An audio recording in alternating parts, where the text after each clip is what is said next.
తెల్లవారొచ్చే time అయింది. ఈ car ఒకటి అడ్డంగా ఉంది లోపల రావడానికి. ఎవరన్నా తీస్తే బాగుండు. నేను తీస్తాను అన్న. నీ మొహానికి కారు తీయడం కూడా వచ్చా? అయినా నువ్వు రెడీ కాలేదేమిటి?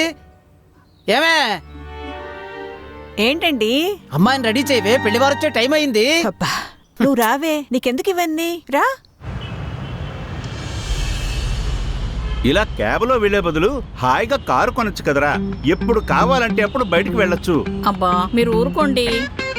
చూడు నాన్న, కారు కొనడం పెద్ద మ్యాటర్ ఏం కాదు.